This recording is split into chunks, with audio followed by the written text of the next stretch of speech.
الله وبركاته نحمده ونصلي على رسوله الكريم أما بعد فقد قال الله تبارك وتعالى في القرآن الكريم فأعوذ بالله من الشيطان الرجيم بسم الله الرحمن الرحيم يا أيها الناس إنا خلقناكم من ذكر وأنثى وجعلناكم شعوبا وقبائل لتعارفوا إلى الآخر آية صدق اللہ العظیم. یہ نفرت بری ہے نہ پالو اسے، یہ نفرت بری ہے نہ پالو اسے، دلوں میں خلش ہے نکالو اسے. نہ تیرا نہ میرا نہ اس کا نہ اس کا، نہ تیرا نہ میرا نہ اس کا نہ اس کا، یہ سب کا وطن ہے بچا لو اسے. حضرات اساتذہ کرام و مہمانان اعظام اور عزیز ساتھیوں، آج کا دن اس ملک کے لیے ایک یادگار دن ہے. آج کے دن آپ اس ملک کے کسی بھی صوبے میں، کسی بھی شہر میں، کسی بھی بستی علاقے میں یا کسی بھی گلی کوچے میں چلے جائیں، آج ہر سمت ہندوستانی پرچم پوری شان و شوکت کے ساتھ لہرتا ہوا دکھائی دے گا. آج ہر شہر، ہر بستی میں قومی ترانہ، آزادی کے نغمے، جوشیلی تقریریں اور جذباتی نعرے گونجتے ہوئے سنائی دیں گے. آج کا دن اس ملک کے لیے دستور سازی اور آئین و قوانین کی وضعداری کا دن ہے. پچھلے 75 سال پہلے اس عظیم ملک کو جمہوریت کا عنوان دیا گیا تھا، اور اس ملک کے سب سے پہلے صدر جمہوریہ ڈاکٹر راجندر پرساد کے حکم سے ایک کمیٹی ڈاکٹر امبیڈکر کی صدارت اور نگرانی میں اس ملک کی قوانین مرتب کرنے کے لیے تشکیل دی گئی تھی.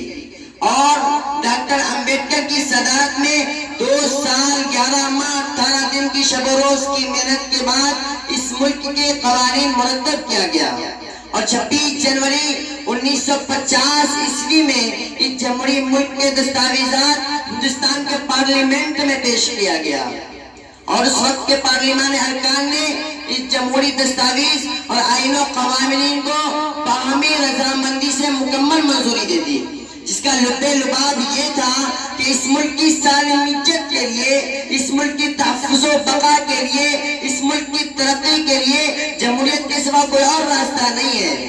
اگر اس ملک کو وطن کی آزادی کا نعرہ اگرچہ سب سے پہلے مسلمانوں نے لگائی ہے، لیکن یہ تاریخی حقیقت ہے کہ اس ملک کی آزادی میں ہندو، مسلم، سکھ، عیسائی سب نے اپنی اپنی حیثیت سے قربانی دی ہے. اسی لیے یہاں ہر مذہب کے پرستاروں کو مکمل مذہبی آزادی دی جائے گی. ہر قوم و ملت کے پرستاروں کو مکمل مذہبی آزادی دی جائے گی. یہاں ہر کسی کو مساویانہ درجہ حاصل رہے گا.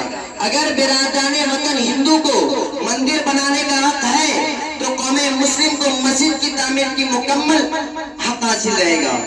اگر سکھ برادران کو گردوار بنانے کا حق ہے تو اس ملک میں بسنے والے عیسائی برادران کو چرچ کی تعمیر کی پوری اجازت ہوگی.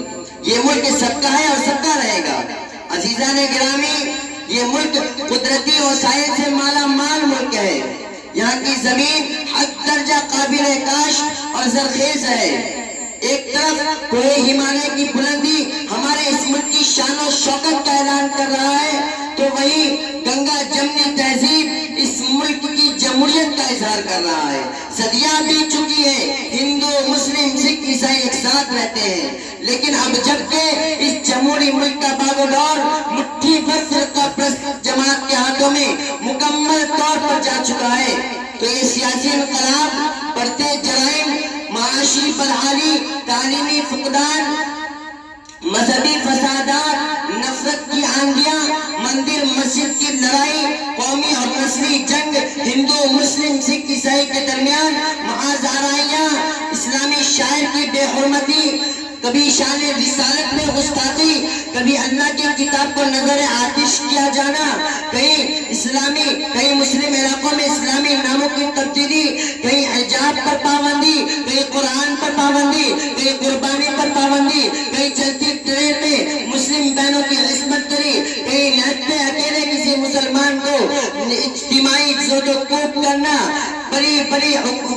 مسلم اور اقلیتی قوموں کو بڑی ڈگریاں رہنے کے بعد بھی نوکری نہ دینا، بابری مسجد کی جگہ رام مندر تعمیر کرنا، یہ سب مناظر اور اشارے بتا رہا ہے کہ اس جمہوری ملک سے جمہوریت ختم ہو رہا ہے۔ اگر جمہوریت زندہ ہوتی تو بابری مسجد کی جگہ رام مندر کبھی تعمیر نہ ہوتا۔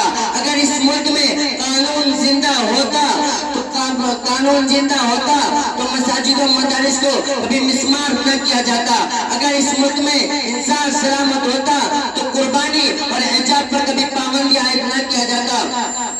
اگر اس ملک میں مساوات باقی ہوتا تو مسلم پرست اللہ میں کبھی مداخلت نہ کیا جاتا۔ جمہوریت کا تقاضا تو یہ ہے کہ ہمیں اس ملک میں ہر قسم کی مکمل مذہبی آزادی چاہیے، اذان کی آزادی چاہیے، قرآن کی آزادی چاہیے، اسلامی شاعر اسلام کی آزادی چاہیے، نکاح و حجاب کی آزادی چاہیے، مساجد و مدارس کی آزادی چاہیے، تعلیم و تبلیغ کی آزادی چاہیے، مسلم پرست اللہ کی آزادی چاہیے، قربانی کی آزادی چاہیے۔ ہم پورے قوم مسلم کی وکالت اور ترجمانی کرتے ہوئے کہتے ہیں کہ ہم مسلم قوم ہر ظلم و ستم سہ سکتے ہیں، لیکن اسلامی شاعر میں تبدیلی اور اسلامی قوانین میں تبدیلی کبھی گوارا نہیں کر سکتے۔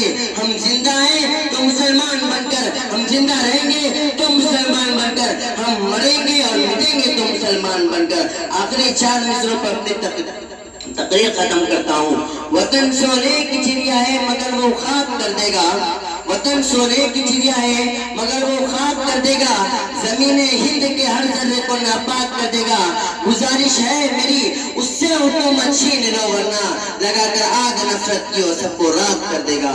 وما علینا الا البلاغ۔